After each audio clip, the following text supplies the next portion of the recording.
How's it going? What's up, Sabir? Way to start the show with a how's it going? It's the holidays. It's all the stuff going on in the world. That's It's the why. holidays. It's an unscripted show. Welcome to Coffee and Commerce.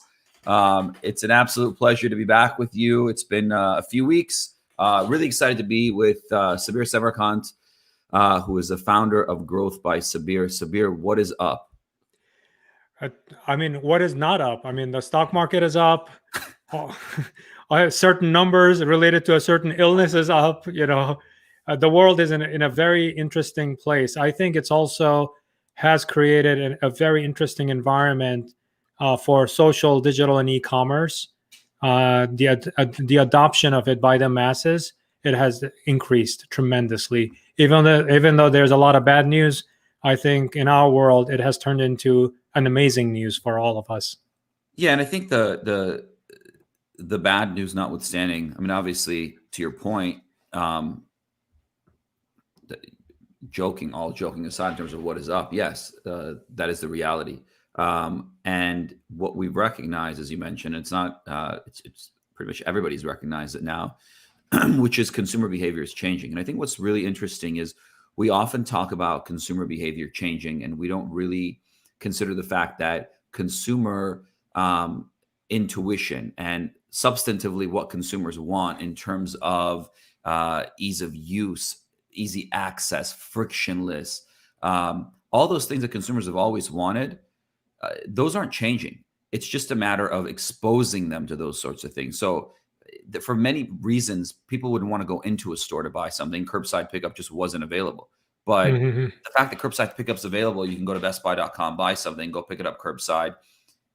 Now that you're exposed to it, it changes your behavior. So I think it's not as much the consumer behavior is changing. Consumer behavior is just adapting to what we're giving them. And I think also alongside, just to add on to it, I think the technology has come a very long way. Absolutely. I mean, just if you take one thing, very simple thing like bandwidth, right? You take bandwidth. If the bandwidth was from 10 years ago, right? All the stuff we see, all the innovation we see today, Netflix, Hulu, on-demand streaming, the very thing you and I are doing right now, this, Zoom, any of this stuff would not be possible, right? Absolutely. I mean, it would be emailing, and then we would be, going back and forth or getting on a phone conference Mhm. call to discuss things and not have this kind of interaction we're having right now. I think, it's funny. A lot of people say to me that, "Hey, have you tried Zoom?" I go like, "Yeah, I tried Zoom 3 years ago. I've been using it for 3 years. I'm a proponent of it. I love the platform and stuff like that." But the thing is, for them, it's a new thing. Oh, like, oh, Zoom app, it allows you to do conferences. Yeah, I've been using it for my business for 3 years now.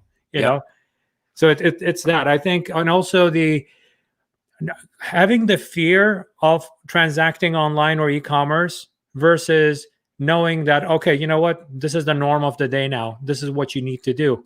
You need to do Instacart instead of going grocery shopping. You need to go to Amazon instead of going retail shopping, or go to the brand's website to do that. And if I want a ride, it's Uber or Lyft. It has now starting to become part of people's diction and just behavior. Well, and the key is that it's not just a matter of merchants, right? When you think about it, you've got retail centers, developers, et cetera, having to adapt to it. I was recently speaking to a friend of mine, Ryan Moore at Last Mile Investments, and he was talking about how with their new renovated retail spaces and centers, they're actually building and designing them for curbside pickup, right? Because they're seeing it. I mean, you look at what Sensormatic Solutions just posted, that shopper traffic to physical stores around Black Friday decreased 52% since last year. Now, obviously, we understand COVID has a significant portion of that, or justification rather for that. But at the same time, curbside pickup increased 52% year over year. And so it's not a matter of will people go back into stores? They absolutely will. But why will they go back into stores? And why will there be new ways of buying? And what within the consumer psyche will they go online to purchase versus what will they go in store to purchase? And I think that's the most fascinating thing moving forward, and what brands can really position them, especially brands that are in omni-channel, to really understand the fact that each of these channels are unique. And Mhm. what you sell and how you sell in retail, online, e-tail, Amazon, etc., should be different, should be distinctly different because the consumer expectation is different.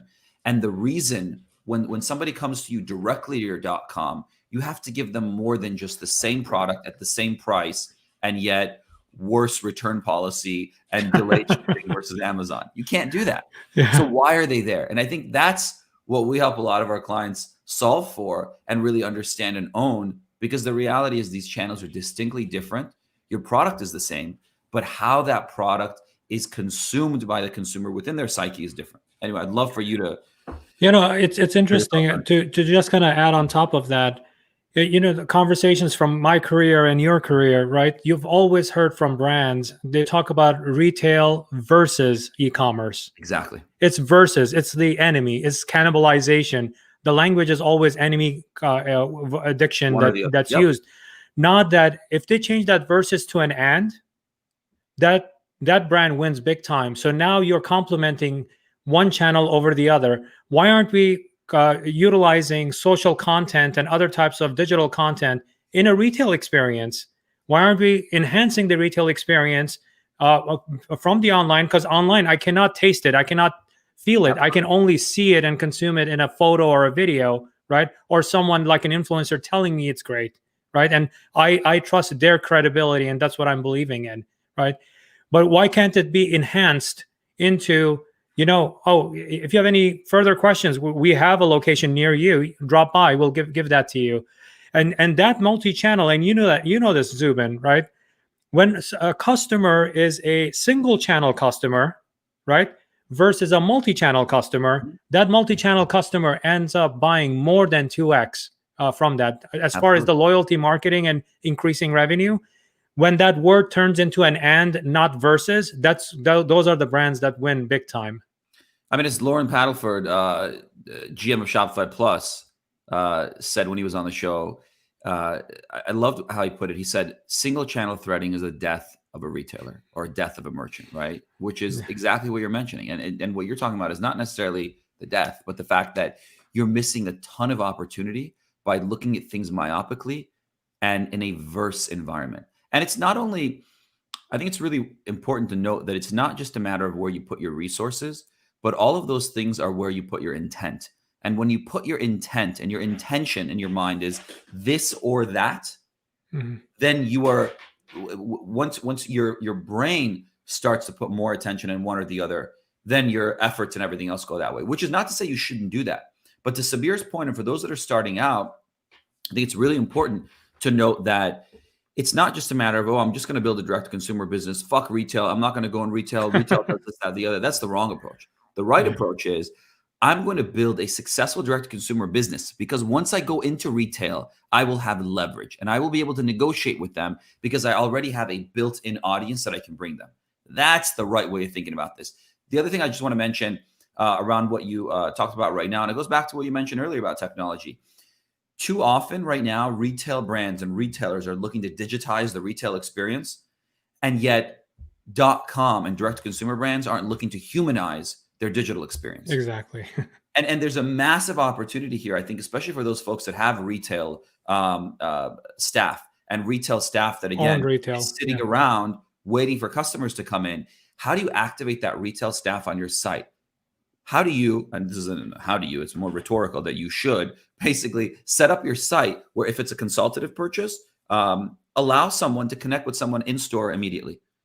The tech is there. It's super simple. There are many ways of doing it. I mean, even as simple as a FaceTime call, right? Like doctor's offices are doing FaceTime calls for telemedicine. You can schedule it and have somebody call somebody and chat with them for 10 minutes about this consumer electronics product you have, or give them beauty tips or whatnot. That's how you build that human relationship. And ultimately, that's how you get loyal brand evangelists that are going to have high lifetime value for your brand and all those other KPIs that we always talk about. It's not just a matter of finding those people, but you got to deliver value for them. So that person's going to come to your site and look at your whatever it is that you're selling and go, shit, I can actually get some insight here versus going to Amazon and just reading reviews. I think it harkens back to the days of Radio Shack and how Best Buy and Circuit City used to be, where you went in there and you got some expertise. It wasn't just somebody who can facilitate a purchase for you, but you could go in there and go, what's the difference between LED and LCD and OLED and plasma and whatnot? And they could actually talk to you about it, and they were informed. I think right now, the only store that comes to mind right now for me that actually does that well is Home Depot. Or like Ace Hardware or something like that, where you go in and you're like, this is what I want to buy. This is what I'm trying to do. This is what I'm trying to build. And those people that work in the stores are also the DIY people that are doing it at home. So it's like that mentality, bring that mentality to your consumer online anyway. Yeah, I mean, if you think about one of the most mature industries in e-commerce, I mean, obviously books were the first one, right? Electronics actually came right after that, but right in the middle of that came fashion. Everything. Yep, fashion was there. Yep. But why is it in 2020, right? When I go to, I'm going to use them as an example. It doesn't mean that it's just them; it's everybody. For example, if I go to express.com, right? It's a very good brand, right? My interaction with that site is almost siloed to the retail experience. But I know at the Express store, if I go into the mall and go into an Express store and experience the brand, a stylist comes over to me and says, "Oh, I have this birthday coming up. Can you help me? Yep. This is the theme, or this is what I'm trying to do." The person helps you. Why isn't that express.com connected to that stylist? Because I know that the store is not busy all the time. I know that, right? Exactly. So why can't that person be connected? And the person says, "Oh, it's you, like Zubin, right? You're the stylist." Go like, "Oh, hi, how can I help you?" "Oh, I have this thing," and I could be interacting with you. The bandwidth is there, the technology is there, all of that, and you have the humanization aspect of it there. Now that e-commerce becomes more like a fancy cash register. However, it still connects you to that retail resource you have on the ground, who's experienced stylist that's amazing at what they do. 100%. And also, if you ever need a stylist, I'm just a phone call away, Sabir. You can I know you're my stylist. I mean, look at how I dress and look at how you look. I keep it strictly business. Yeah, strictly business. All right, awesome. So we've got 4 guests that we're going to bring on. They've got informative questions, and I think the audience as well is going to get quite a bit of value from this show. I'm going to actually try to listen in, because Sabir is a wealth of knowledge. He's a practitioner. He's a strategic thinker. And I'm just excited for the next 4 people to hear from him. So let's start off with Brandon. Brandon, what is up, Sauce City, USA? Can you hear me? We got you. All right. First of all, screw you, Mrs. Fenwick. My 6th grade teacher said I never amount to anything. I'm here with Sabir and Zubin. It's beautiful. You guys are really lucky. I'm going to be a great guest because as a small business owner, I take a lot of notes listening to you guys. I'm just jotting things down, and you've already I love it. Thanks, man. So it's going to be cool. And you've got some amazing hot sauce, by the way, FYI for everybody else out there. Sauce City, USA. I'm a hot sauce fan. I grow hot peppers in my backyard. That's what I do. Yes. I live the life, man. Oh, you're gonna love this shit, bro. Mumbles off. You know what's funny, guys? This is my first type of thing like this. This is actually one of the greatest parts of my life. I can't wait to be sitting in boxes like these much more in the future, because it means you're doing something right. So thank you. And thank you, Seth and Zubin and Sabir, for having me. This is dope. But when you log in, it asks you what name you want to come across the screen. And, on some Gary Vee shit, I'm just like, yo, I'm just chef. I'm not a chef. I am a chef, I guess, but like I'm self-proclaimed a chef. I don't work at a restaurant. So, and hearing you guys go chef, I feel good. Chef Brandon. A chef is a mindset, Brandon. Facts. And you got the mindset. I do. And I love the fact you're branding the opportunity you got to put in the Sauce City, USA. And whoever's watching this, you should follow him, and you should go to the website too. And definitely try out this hot sauce. Please. I've been following you guys, and it's really fun, the things you guys have been talking about, and just in the flow, right?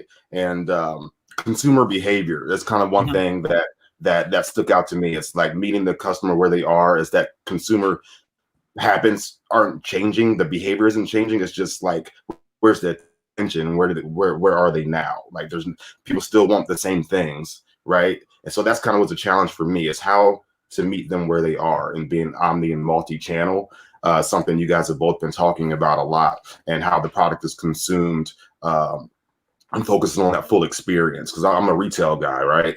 I had retail stores back in Ohio, and wanted to follow my dreams to be in food. And so I started as a pop-up here in Washington, D.C., and we became like fire hot within the first few months. I was slanging tacos on the rooftop of my apartment, selling them for like $4 or $5 and margaritas illegally. And then we were inside like departments of commerce within months later here in DC. So then COVID hit March 17th. That was it. And I've been listening to you guys long enough to know that, I should have been prepared for it, right? I think COVID just exposed. So it's always something in business. That's just business, right? So in order to thrive and survive, you need to be 2 steps ahead and see what the trends are. I should have been much more focused on the digital platform. But luckily, I had already, I'm a very small business. I pride myself on being able to pivot quickly. So I started bottling a sauce we were already using at the pop-ups that people loved, right? So the name was already kind of out there in DC. I'm like, how do I build that attention and leverage around it? So, okay, hot sauce, check. So figure out how to make a website, check. Figure out how to do e-com, check. Figure out payment process, check. All that type of shit. Figure out Instagram, and I'm just now getting on YouTube. And you guys and Gary Vee especially. Oh my God, I'm fucking in DC because of Gary Vee, and like just chasing my dreams, dropping everything, restarting, and just focusing on self and mental health. But anyways, the big part was, how do I build attention around it? And he said something that really, really stuck with me. It was hold the conversation, be the host of the party, right? So I was like, shit, like, if sauce can kind of be the center of this and brings together, let's just talk about, we're like, my whole life, me and my wife, we just eat shit all day, and we're only friends with bartenders and chefs and business owners. So like, why not create a community around that and tell their stories and share sauce and share experiences with COVID and with staff and safety issues and streeteries and parklets and all this kind of stuff, and build a YouTube channel, do cooking shows and do interviews like this, and become like the Vayner media of food. So that's where my head's at right now. So everything you guys are saying is like spot on. And so I don't want to monopolize your time, because I'm really freaking jacked up and excited about this. I'm actually going to be on the news in DC tomorrow because I'm really good at tricking people to let me on the news. I'm really good. So that is a skill set I do have. That's amazing. So please, there's a lot of context with my story and where I'm a purebred, unemployable hustler, if you can't tell. But if there's anything I can share that could be helpful.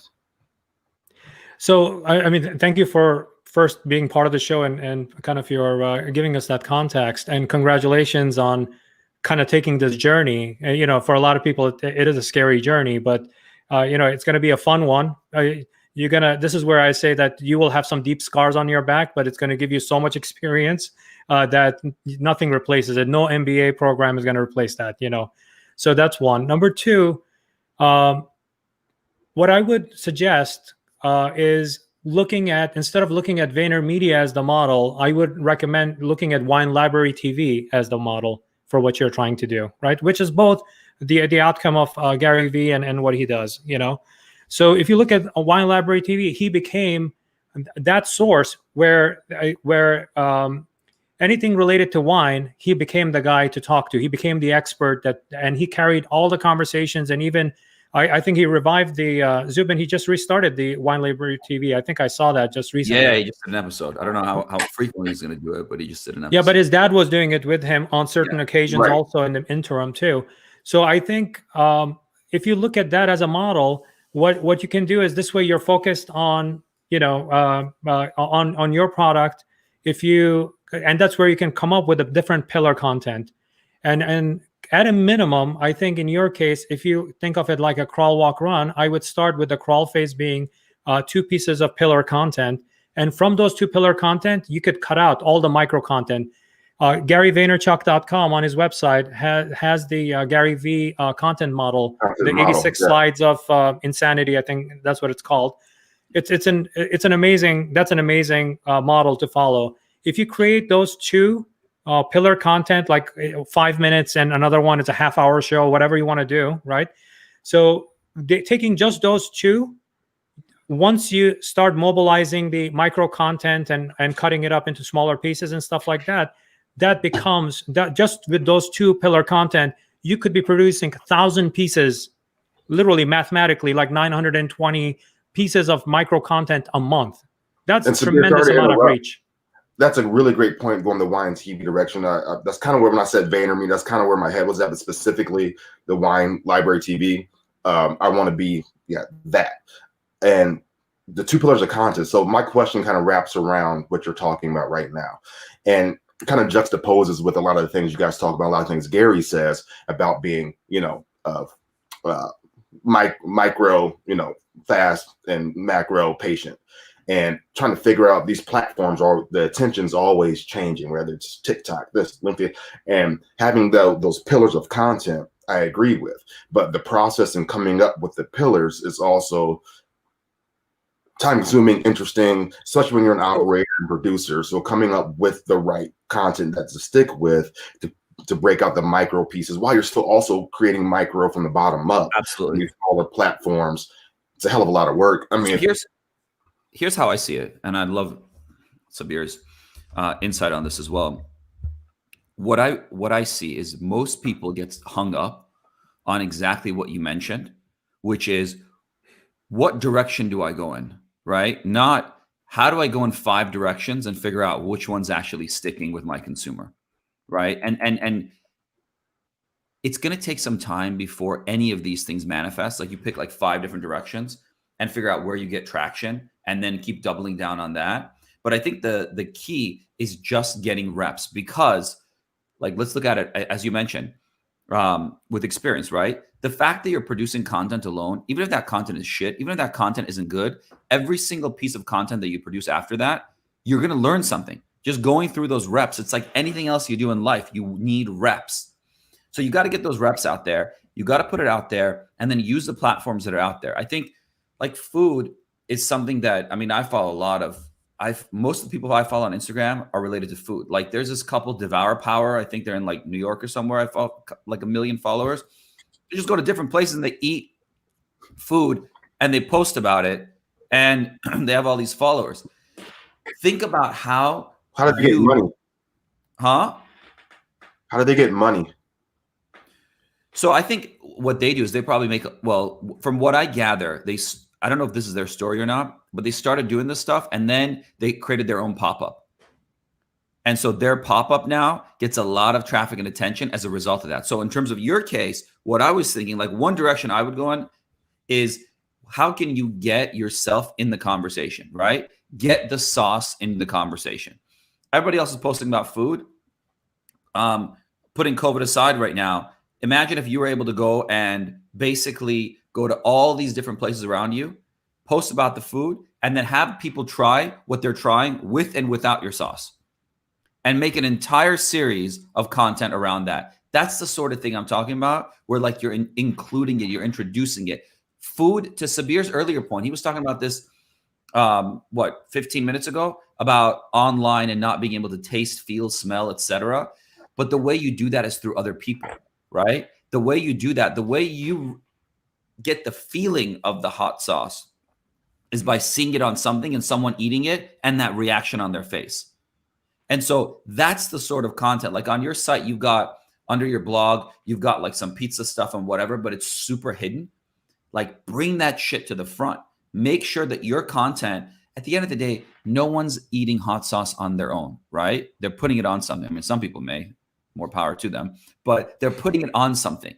So make sure that when you're showing your hot sauce, it's always on something, and that you start to produce that content around it, again, around enhancing flavors. I mean, that's just one idea, right? But my point is, like, start to think about these things, start to produce this content, put it out there, and see how much more people resonate with that.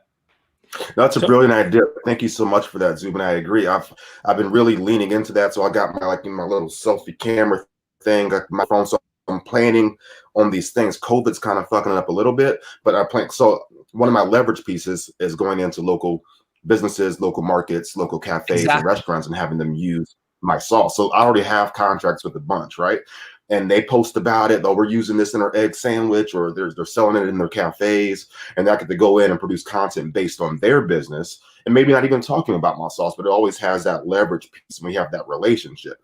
I really even like the idea. I've kind of already thought of this, but how to produce it where we kind of get that reaction piece and that before and after, where it's not like the restaurant's food is shit without my sauce kind of thing. Like, no. I get it. And It enhances it, not replaces it, you know?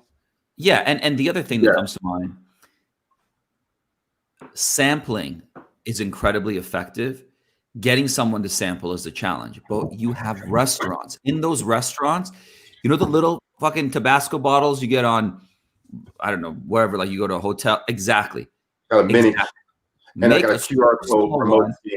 Have them give it away at the restaurant, right? And make sure that your label is explicit that, hey, if you love this, come online. Let's get you like a discount, whatever it is, right? But that's the sort of thing that I would do to start to promote it in the real world. And then you start to get people that are trying it because they're in the restaurant, they're buying it, etc. And there's so much opportunity for you. So as a final thought, Chef, I want to give you 2 recommendations, and I'm going to channel Gary Vee a little bit there. Number 1, you said that you want to have the right content, right? How do you know you have the right content unless you make mistakes? You know, so every morning when I wake up with any business, whether I'm managing anything, for one thing, I want to get to right, not necessarily I am right, you know.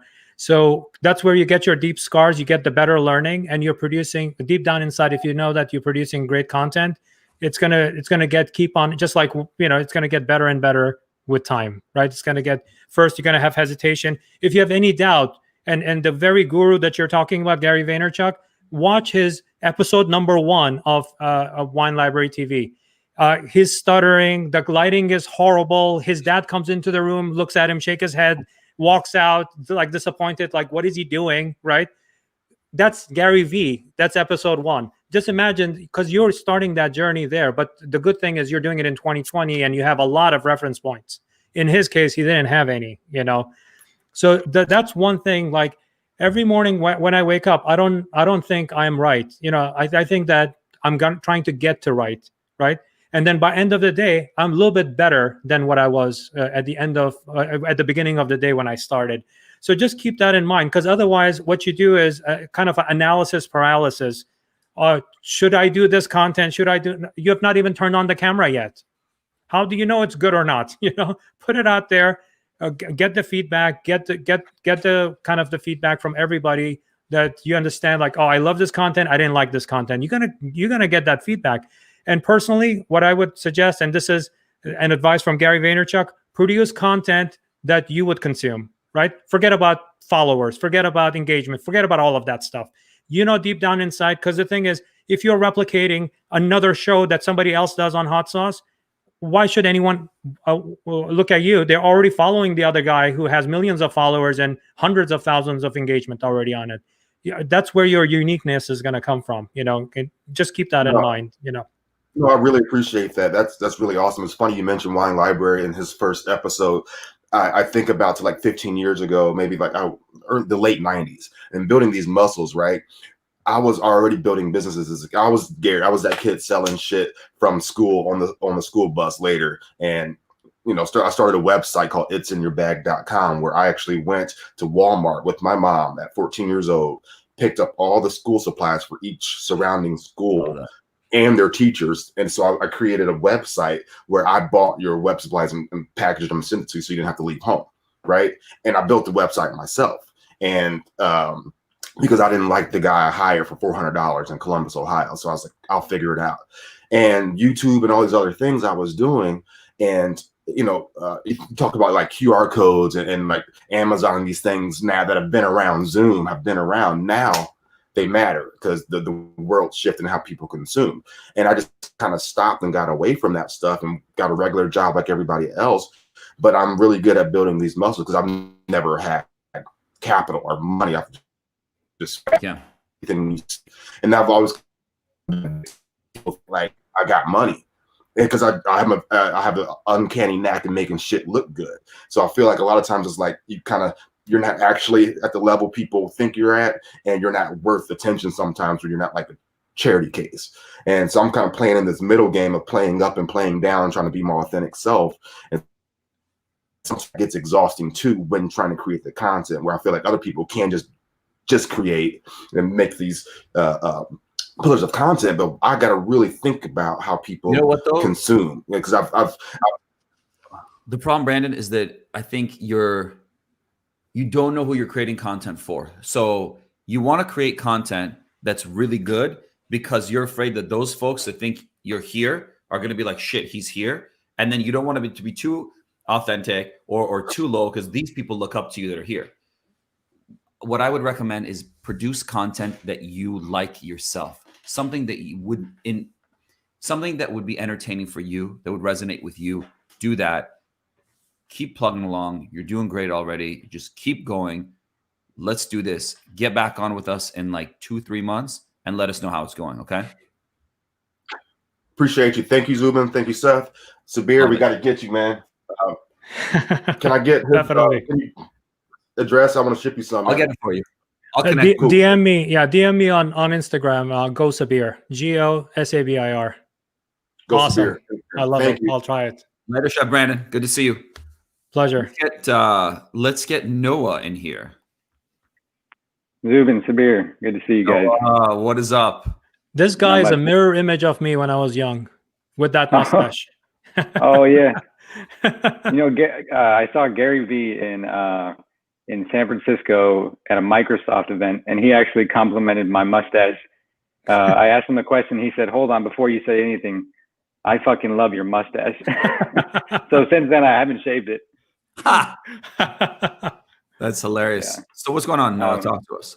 Yeah. So thank you guys for having me. I just wanted to say that first and foremost, and thank you, Seth, for getting me hooked up with you guys. I just had a few questions for Sabir.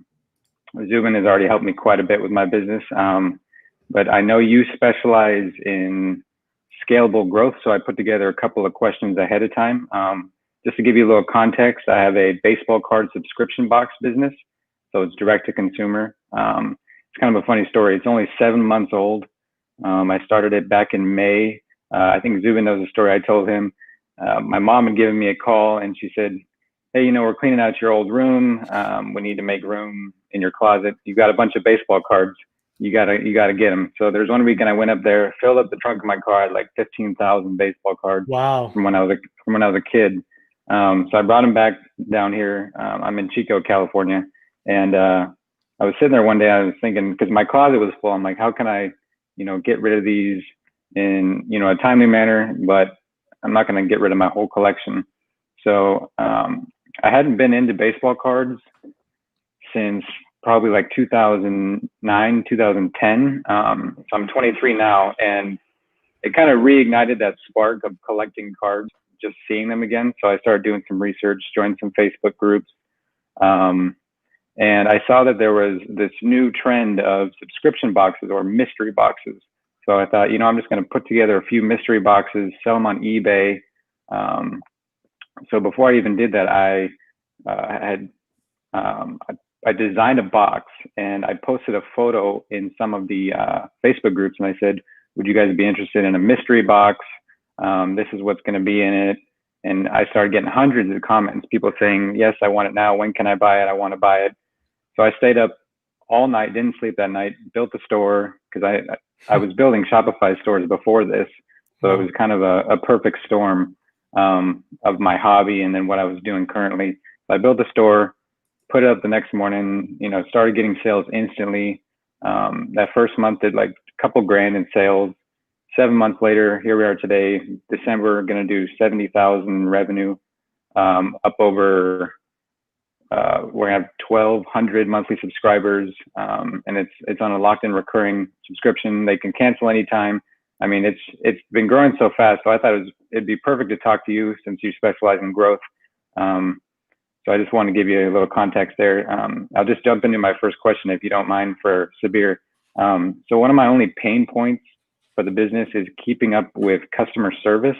Because right now it's me, and I had a buddy and I've had like family and friends help me out, but I have someone coming on, actually starting today is my first employee. But what would you recommend for customer service, maybe a virtual assistant or keeping it in-house? So first of all, congratulations. Starting in May, and you're talking about what, about 7 months, 6 months? 7 months. And the way you're trending right now, that's $1 million business right now, right? So, because I know that you probably, because you mentioned 70,000, you didn't mention that it's on its way to becoming trending to be $1 million business. So congratulations. Right. And a lot of businesses don't even reach that milestone, so which is amazing. And to have a recurring model which keeps on giving you the revenue, you don't have to keep on hunting for new customers, which is a big solve that you just did in an area people are very passionate about becoming a customer. Right. As far as when it comes to and so that should signal that trend, and that number, that $1 million should signal that it's time for you. It's okay. Go ahead and get that. And you have found that pain point. Otherwise, you're not working on your business. You're working on problems in the business on a daily basis. Right. That takes you away from doing Facebook advertising or whatever else you need to do to keep on growing the business, right? You're purely doing operations. I don't know who's packaging these things for you. So that's the other part of that's taking time away from you to do that. So let's break that apart. So operations is something that I think you're at the right spot to add on. One, on the fulfillment side of it, you can look at companies that are 3PL, that's a third-party logistics, that can take at $1 million. You're a viable business. You might find the right partner. You should investigate it. There are a lot of bad actors, but also there are really good fulfillment houses out there. In fact, Amazon actually does third-party fulfillment, not just Amazon.com. I'm not talking about FBA and stuff like that. I'm talking about they act as your warehouse, so they can also do that for you. So that's one aspect of it you should definitely investigate, because if you're packaging these things and you're packing it, I don't know, probably you decided to do that every weekend. So Friday afternoon through Sunday night, that's what you're doing to get 700 orders ready, right? Oh, yeah. It's been nuts. That it's taking you away from either life or doing more work on your business. You rather work on a couple of blog articles or better social media posts than worry about packaging these kinds of things. So that's one. Number two, there are, the world of, you could take part of customer service. It's coming from email, live chat, any of those kinds of things. Identify virtual assistant. For one of my businesses several years ago, my virtual assistant was in Cebu City, Philippines, and she did a great job. As soon as I gave her the operating system, meaning that this is what I need to do. When you get these kind of inquiries, these 20 things or 10 things, handle them. It's okay. That's the most important thing. I want to let Sabir continue, but Noah, what Sabir's mentioning right now, for everybody else tuning in, when we're talking about customer service, employee training, etc., the most important thing is what Sabir is mentioning right now. More important than if it's virtual, whether you're hiring an employee, it's contract, putting aside all of that stuff. If you don't have that operating manual, if you don't have that, here are the 20 questions, and then every other manifestation of those and how to answer them, then you're fucked. Yeah, because then the problem will be those 1 or 2 virtual assistants they're going to start bombarding you with questions. So you need to create that knowledge base. When I'm calling it knowledge base, it doesn't mean that you're buying some fancy software. It could be a Google Doc. It's a free Google Doc, and you keep on adding to it as the questions come up. Number one question related to customer service: where's my order? That's number one, right? You shipped it. UPS cannot find it. Number two. That's again a variation of that kind of a question. And then you basically, it goes down that kind of a list. And you have heard a lot of them already. If you go back to your email, and that's how you've been collecting these questions and responding to them, if you can put it and kind of operationalize those questions, then it's super easy. If you hire Bob or Lisa, or virtual assistant, you can say that, okay, here's my store, here's my Shopify store. I'm going to give you a login so that you can look up customer orders and stuff. And these are the 20 questions. Let me take you through them. You could, instead of if you're having a Zoom call with them, record it and send them the recording. Go like, here we go.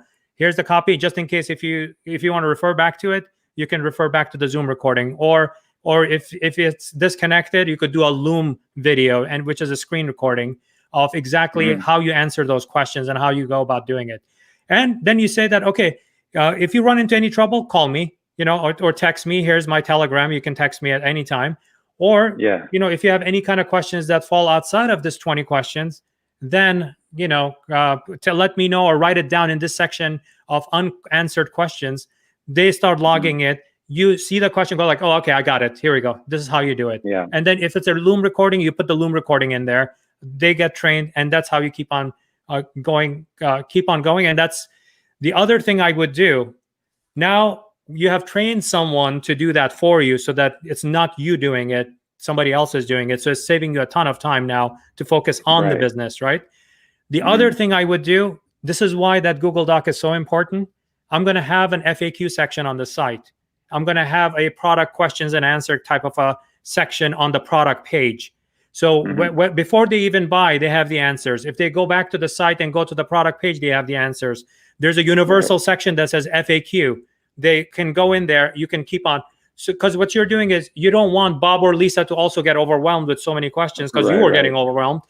But as you're documenting in those things, document all of the answers of how and how to answer those kinds of questions like that, or modify email communication when the order is placed or when the order is shipped and things of that nature, to kind of reduce that volume of inquiries that are coming in. In most cases, you could replace it with a feature. In most cases, by answering the question directly, what does the mint condition mean, or whatever of the card, you're describing that on the page. That all of those things either cause uncertainty before the order is placed, that means it's hurting your conversion, or post, after it gets delivered, go like, you told me it's mint, it's not minty enough, So that's the thing. Dropping his grading knowledge right now on us. I don't know anything about baseball or baseball cards. And the other thing, just one other thing to add is make sure that Bob and Lisa are accessible. So live chat on your site, make sure that it pops up, make sure that it's proactive and not reactive to somebody.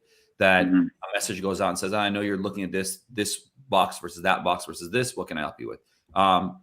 Brilliant, Sabir. Noah, what's your second question for Sabir? So I said one of my biggest product advantages is the convenience factor. So like shipping cards directly to a customer's door rather than them going out to stores and being disappointed, because as of right now, in the past 6-7 months, everything is being bought up by flippers, resellers. They buy everything. So what is the best way that I can capitalize on that product advantage as I scale? I thought maybe you might have some insight. So, I mean, this is why I love, I don't love COVID, but, I can tell you that whenever we have been hit with adversity, right, in our human history, that's when a lot of opportunities came about, right? Yeah. So when you look at an adversity like COVID, and it is an adversity, human adversity, but it changed the behavior, and that's what Zubin and I were talking about at the beginning of the program, right? But it opened up amazing opportunities. How many people did you know were selling face masks and hand sanitizers and stuff like that? Only people who really worried about germaphobes and stuff like that, they worried. 7 billion people are germaphobes right now, So that created a whole new industry of opportunity, whether it's in apparel and how fashionable your face mask is, to all of those kinds of things, right? When it comes to card collectors, and you may want to study when Ticketmaster and other types of StubHub type sites came about, what happened was it just gave an opportunity, an entrepreneurial opportunity for people to collect all of those Broadway shows, and then they would go on and then put a margin on it and sell it on those kind of opportunities. I think it's very similar thing is happening with your industry. So it's a good case study, and for you to look into and see what you can do. But what do you do that? When you have that, it gives you the opportunity actually to use it as a leverage in your case. Because I don't have to be disappointed, right? More uncertainty. I'm getting into my car during this pandemic, going to, I hope those stores open. Maybe I called ahead, Now I go in, I'm now disappointed because the product is not available, right? Yeah. So Yeah. it cuts out a lot of that uncertainty, and you could actually use it in your messaging to Right. say that you Yeah, I have it love that. available. Moreover, because right now you're doing an add to cart subscription experience right now. I don't know if you have any kind of don't see what you can't find what you are looking for, click here. And then it could be a very simple contact us form that says, oh, I'm looking for rookie card 1967 XYZ. You know, I wish I knew baseball player names, so I could have Doc Gooden, you know, something like that, you know, Yeah. or Strawberry, you know. There you go. go. So that's my thing, that I could take that and turn it around, because I know that the inconvenience of all of that time wasted, if it's just a contact form that you fill out by giving them that call to action, it's a super simple thing to do. However, it just opens up that opportunity for them to have a conversation with you. Go like, I'm looking for this, or my husband, my boyfriend, whatever is, or my girlfriend is in this kind of a thing. This is what they're looking for. Can you find me this thing? Because this is going to be an amazing gift. Now that could be a specialized service that you could provide also, if you have access to that sort of a collection, know where to go. Right. Give them an option to connect with the brand on a more personal level. Yeah, not just add to cart and here's my catalog, and I don't know if you're doing add to cart, catalog, and subscription, which is a mystery box, right? So those are two different ways of e-commerce right now on your site. Number 3 could be this kind of custom special order type thing where you hunt for things for them, or out of the 15,000, maybe they didn't do the right search or you didn't name it correctly, but you know you have that piece, you know, that you could offer it up to them. Yep. Yeah. I love what you guys touched on before any of the guests came on, talking about how nobody is, during COVID, is using that extra time from retail to kind of bring a more personal experience. Humanize. I love that. Humanize it. 100%. Humanize. Yeah. Yep. Yeah. No, that's definitely something I love to work on. Us, man. Thank you guys so much. I really appreciate you, Sabir. Pleasure, and Zubin. Noah. We'll talk to you soon. Good luck with your business, man. Get it to 10 million. Thank you so much. I'm working on it. Sabir, master tactician. All right, we got Jaman up next. Hey, Jaman. You're muted though, so you're muted. You got to unmute, man. Speak up. Am I good? Yep, you're very good. If there was a word bubble. Remember those word bubbles? Like what's said the most for 2020? Phrase bubble. You're muted would be number 1. Gotta be. No, sorry, I was on mute. Oh, sorry. Yeah, well. Yeah. Tell me you're muted first before they know that they're on mute. Jamal, what's going on, man? Not much. I just want to say, first of all, appreciate you guys having me on. Absolutely. I watch this show like all the time. I'm like a really big nerd when it comes to like e-com, and like I always sell stuff. I've been selling CDs since like 6th grade, and I sell like knives and just like random crap. So I love this stuff. That's awesome. What's going on? My question is, I kind of have like a little bit quick question, so I'm gonna kind of go quick so I can like just get to the point. My first question is like, how do you guys see the death by 1,000 cuts? How do you see that affecting the biggest brands in the world? Like when are we gonna start seeing like a Pepsi type brand like really drop just because all these small brands are coming along? Because I went on TikTok the other day and I searched small business, and there's literally 11 billion different posts, and I'm clicking on them and it's all these different kinds of businesses. So like, where do you guys see that going? And like, how close are we to being at that point to where we're seeing those big brands go drop? Zubin? Okay, this is a really great question. And I think, so death by 1,000 cuts has been something that's been talked about for some time now, right? I think that from our experience, at least what we're recognizing with the brands that we work with is they see this, right? So they understand this, they get it. And there are several ways around this, but I think the two things that are somewhat advantageous that I've recognized that allow them to ensure that, remember what, if you were listening earlier, you heard Sabir talk to Chef Brandon about those scars on his back.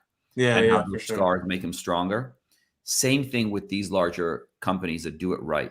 The ones that see these cuts, those 1,000 cuts, and they learn from them in two ways. One is they go, shit, we don't really know direct to consumer. We can hire people, but we're not practitioners in direct to consumer. We sell big box retail, etc. Let's find a direct to consumer brand that is doing well and has phenomenal talent and operations in-house that we can acquire that'll not only allow us not to get cut by them, but more importantly, allow us and the rest of our company to absorb their knowledge and apply it across the board.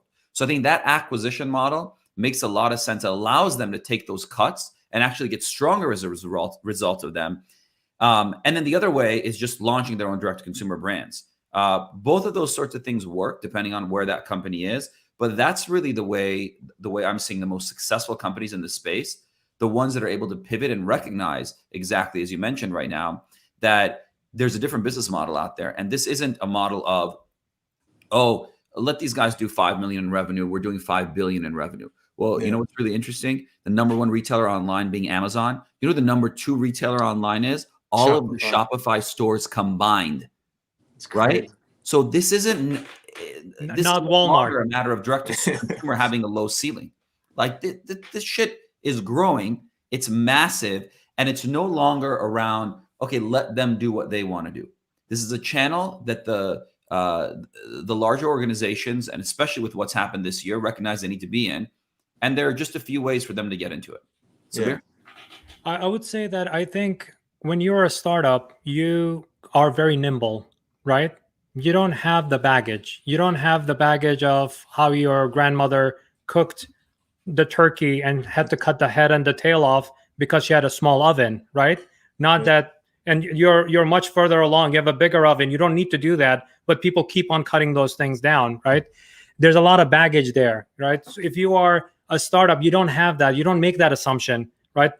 I'm not Pepsi. I don't have to do it a certain way because of whatever my, whatever the organizational constraints are or any of those things. I don't have them. It's you, right? It's you. You're doing it. You're coming up with your hot sauce. You're coming up with your donut. There's no one else. Like there is no barriers there, right? This is why you have a brand like Dollar Shave Club that wins out big time in a field that's dominated by Gillette, right? This is the reason behind it. So that's one. Number two, it's also for us, everything looks like, commerce looks like the same sport, right? Yeah. But you know that a football player plays differently than a basketball player, right? So a football player may be amazing at playing football, right? Walmart is amazing at distribution. You take that product, it goes on 3,000 shelves, and there's a velocity to it. It runs fast, right? Versus Amazon being a basketball player. You cannot assume that they know each other. But however, the football player can say that, oh, I see this thing that you're doing. This is interesting. I could either borrow it, learn from it, or anything like that. And this is one of the reasons that when you see a company like Walmart, they went out and bought and acquired. Walmart has been trying for the longest time to become an e-commerce player, right? Yeah. They went out and bought Jet.com. And I think, Zubin, did you have the CEO? Mark Lowry on. Yep. So him, right? He became the CEO of Walmart e-commerce, right? Yeah. Not only getting the talent base, but also getting the knowledge and the domain knowledge and being very clear that it's a different muscle. It's a different sport, right? Not assuming that everything looks like football. It's not. It's a different game altogether, Exactly. right? So that's, you have to be kind of that aspect of not being nimble, being different, right? And owning it. This is why you're seeing, if I'm a big company, instead of me investing so much, or which way I may have, rightfully so, I may have invested a ton of money into R&D to come up with a direct-to-consumer brand and stuff like that. And I've had a few false starts or bad starts to it. But then I see that, oh, wow, I'm going to bring in Gary Vaynerchuk's example here, right? He came up with a brand, right? It was the latest entrant into the game, right? Yeah. Came up with a wine brand, D2C, Empathy Wines, did so well that the bigger company said, oh, this direct-to-consumer model that he has created is incredible, right? We want to buy the framework. We want to buy the company. They were doing the product already, but the framework is different. The way the game is played is different. And that whole blueprint is different. Let's acquire it and inject it into our system. And the smarter companies, not only do they do the acquisition, but also inject that knowledge and that sort of nimbleness into the rest of the company, so that it goes in more and more, so that they can apply it and become competitive in this space. A lot of what Sabir's mentioning is really insightful for those folks that are starting a brand, growing a brand, scaling a brand. with the intention of acquisition, right? Yeah. Like, let's be honest. A lot of people get into this because they think their business is just going to get acquired. But the reality is there will be a buyer for your business if your business is doing well. So the financial outcomes of your organization are as important, if not more than anything else, right? So the key is you're going to be valuable to someone else when you're valuable. Yeah, period. exactly. But make sure as you're doing that, that you're building the right infrastructure, you're building the right talent base, you're building that. So it's more than just your revenue that they're buying.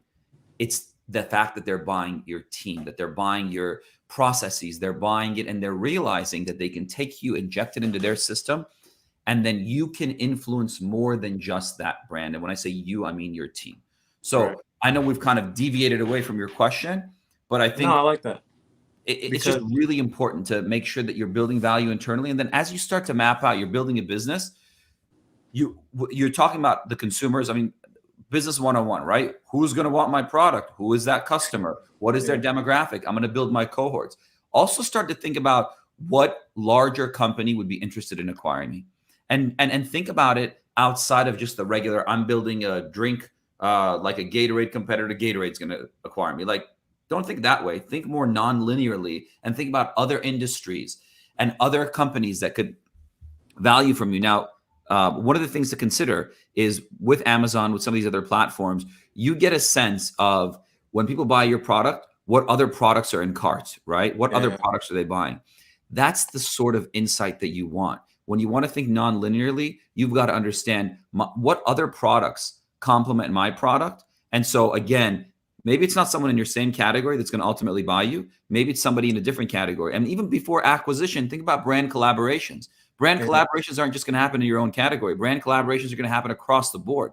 And think about that consumer and think about, hey, I'm focusing on 18 to 24-year-old active males, and I'm selling a drink. Well, Hydro's selling a rowing machine, and Peloton's selling this, and somebody else is selling the other thing. How do I actually start to work with them to target the same consumer?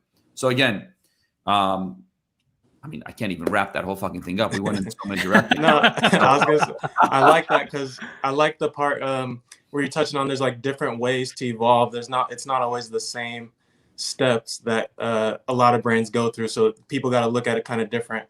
And I'm kind of thinking of what do you think about, like, I'm seeing text platforms becoming like a really big thing because of the open rates, especially, and like people are just more willing to get branded text and things like that. Absolutely. And so how do you see people evolving into like a text-based commerce brand, like where you can only get the brand by texting? Like, what do you think about something like that? Like, how do you view that? For anybody else who doesn't, if you want to see this, and I'm going to answer it quickly, and then we can take this offline, Jaman, and talk about it later, because I want to get Dave on before we have to wrap. But if you want to see an excellent execution of this, go to winetext.com. I'm actually signed up for it. Yeah, I mean, it's one of the most brilliant things. You put in all your information, first name, last name, address, your credit card information. All they do is they send you a text and they go, this is the wine of the day. And all you got to do is respond with a number that you want, quantity. That's it. Incredibly frictionless, right? It works in certain categories. Some things are obviously going to be more difficult. But I think it's absolutely on the rise. And just like anything else, it'll get saturated. And the numbers that you're seeing right now and those open rates and those engagement rates are going to go down. But you want to get in there. You want to get in there with meaningful content and meaningful information for people. I mean, one other thing I'm going to add to that is the communication strategy, right? Don't look at the mechanism, because the mechanism is going to change. In future, we will be offering customer service through Oculus or be a virtual world where you're standing in front of the customer, right, in a hologram. It could change in the next 10 years. That could be the way you're providing it. But if your communication strategy is solid and you have some sort of an automation flow as well as, interference with a live agent, right? Then it doesn't matter if it's email, it could be text, it could be messenger, it could be TikTok, DM, doesn't matter. All of those things come under that, communication strategy. And then certain platforms are going to do great. I mean, if you look at Google, there is organic traffic and there's paid traffic. But when you look at Facebook, a ton of it is paid traffic with very little organic. But at the end of the day, how you communicate doesn't really change, right? If you have set up that as your base framework, on top of it, then you benefit from the platforms and what they have to offer. And then when a new platform comes in, go like, okay, this is a new way we will be communicating with our customers. Got you. But the foundation doesn't change. So you have to have a solid communication strategy. Sabir could not be more spot on. Just go back. I'm sure there's stuff like this available. Fire online. and smoke? Huh? Fire and smoke? No, I wasn't going to That go was there. a communication thing. Are classified ads in the 90s and 80s where you had limited space and you had to get like 100 characters and you got to tell them about what you're selling. And the way people abbreviated what they did, the way they got people in, same thing. Then Twitter came to like, oh, I can't do it in 140 characters. And then the next person goes, I can't do it. Be as concise as you can with your message. Make sure you're adding value and reference those things of the past. Jamon, lovely to have you on. Keep in touch. For sure. I appreciate you guys. Thank you again. Happy holidays. Nice meeting you, Jamon. Finally, we got Gabe on. Gabe, sorry it's taking so long to get you on. We got a couple minutes with you. So what is up? Maybe. What's going on with Seth? Maybe not. I think we're getting Gabe on. Gabe could make it. So Sabir and I will wrap for you. Sabir, an absolute pleasure to have you on. I think that, as always I mentioned is, man. before, you're a master statistician. That's not even a word. You're a master at strategy, but I think the tactical value that you are able to provide people is beyond belief. Thank you so much for your time. Thank you for sharing it with us. I know that the audience got a lot out of it. I got a lot out of it. And as we mentioned before, we're going to have Sabir on more frequently. So look for another episode in the new year together. Any final thoughts, Sabir? Well, thank you for having me on the show. I really appreciate it, and also all the audience members and the guests that got on and asked their question. I would encourage people, like Zubin, you and I agreed, we will be doing this more often. So I don't know if there's a hashtag. What is it? VaynerCommerce, Coffee and Commerce. Coffee and Commerce. Yeah, they should just keep on. Whenever you consume this content, I would encourage you to ask questions. I've been solving these, challenges. I continue solving them. I've been doing it for 25 years. So I can definitely, if I can be of value there to your business and to your journey, please hit me up. I'm here for you. Thank you so much, Sabir. Thanks everybody for tuning in, and we'll see you on the next episode of Coffee and Commerce. Be well. Thank you.